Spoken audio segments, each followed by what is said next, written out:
તળાજામાં નવા બનેલા આરસીસી રોડને તોડી નાખતા ઉઠ્યા અનેક પ્રશ્નો। તળાજા શહેરમાં માયા પેટ્રોલ પંપથી લઈને સદવિચાર હોસ્પિટલ સુધીનો આરસીસી રોડ બનાવવાની કામગીરી તાજેતરમાં મંજૂર કરવામાં આવી હતી। મંજૂરી બાદ કરોડો રૂપિયાના ખર્ચે આરસીસી રોડનું કામ પૂર્ણ કરવામાં આવ્યું હતું, પરંતુ કામ પૂર્ણ થયાના થોડા જ દિવસોમાં કોઈ કારણ વિના નવા બનાવેલા આરસીસી રોડને તોડી નાખવામાં આવતા શહેરમાં ચર્ચાનો વિષય બન્યો છે। જાગૃત નાગરિક દ્વારા આ ઘટનાને લઈને ભારે નારાજગી જોવા મળી રહી છે। જો રોડ બનાવતા પહેલાં તમામ જરૂરી આયોજન કરવામાં આવ્યું તો પછી નવા રોડને તોડવાની જરૂર શા માટે પડી? શું તંત્રની બેદરકારીના કારણે જાહેર નાણાંનો વ્યર્થ ખર્ચ થયો છે? મળતી માહિતી મુજબ રોડ બન્યા બાદ પાઇપલાઇન કે ભૂગર્ભ કામના નામે આરસીસી રોડ તોડવામાં આવ્યો હોવાનું કહેવાઈ રહ્યું છે। જો આવું જ હતું તો અગાઉથી આયોજન કેમ કરવામાં આવ્યું નહોતું?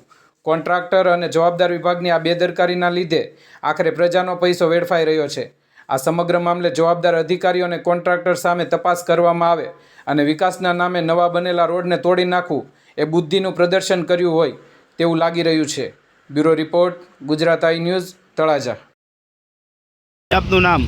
પંકજભાઈ બારીયા, વોર્ડ નંબર 4ના નગરસેવકના પ્રતિનિધિ। આપણે બંધાણીયા સાહેબના દવાખાનાની સામેથી પેટ્રોલ પંપ સુધીમાં જે નવો રોડ બને છે, હવે રોડ બની ગયાના બીજા દિવસે ખાડો ખોદી નાખેલો છે નગરપાલિકા દ્વારા।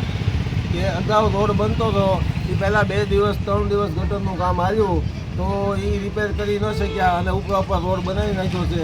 અને રોડ બની ગયા પછી પાછા બીજા જ દિવસે ખાડો, ત્રીજા દિવસે ખાડો ખોદી નાખેલો છે, જે હાલમાં 5 દિવસથી 6 દિવસથી રોડની વચ્ચે 6 ફૂટનો ખાડો છે કે માણસોને હાલવામાં તકલીફ પડે છે। હવે રોડ ખુલી ગયેલો છે।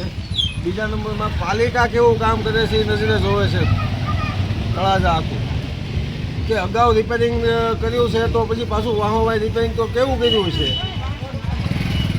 એટલે આ બધી હાલાકી છે ને પ્રજાના પૈસાના ધોવાડો કરવાનો છે। પ્રજાના જે ટેક્સના પૈસા ભરે છે એનો ધોવાડો કરવાની આ નીતિ છે પાલિકાની। પંકજભાઈ, હાલની અંદર છે આ ખાડો ખોદવામાં આવ્યો છે, શા કારણે ખાડો ખોદવામાં આવ્યો છે? જાણકાર સૂત્રો પાસેથી જાણવા મળ્યા પ્રમાણે આ ખાડામાં નગરપાલિકાનો જે મોટો ટાંકો છે એમનું પાનું નોઝર સહિત હલવાઈ ગયેલું હતું। હવે એ નોઝર સહિત પાનું હલવાઈ ગયું છે તોય પણ રોડ બનાવી નાખ્યો। એમને પહેલાં કાઢાય નહીં, પાનું કાઢવા હાટુંથી પાછો પણ નવેસરથી ખાડો ખોદ્યો છે। હવે નવેસરથી અહીંયા કુંડી બનાવવાનું વિચારે છે। તો આ કોન્ટ્રાક્ટરને એની જાણ નહોતી? વહી તો કોન્ટ્રાક્ટરને, એન્જિનિયર, નગરપાલિકાના જે કોઈ અધિકારીઓ હોય, જે કોઈ આમાં સામેલ હોય એ લોકોને ખબર તો હોય જ ને કે અમારું પાનું હલવાઈ ગયેલું છે તો એક બી કામ મોડું કરે, બરાબર છે। એની હેતુથી આ નવા રોડ, નવા પૈસા રોડના બને છે, નવો રોડ, બરાબર છે। પ્રજાના પૈસાનું પાણી જ થાય છે ને, આ તોડી નાખે, ફોડી નાખે।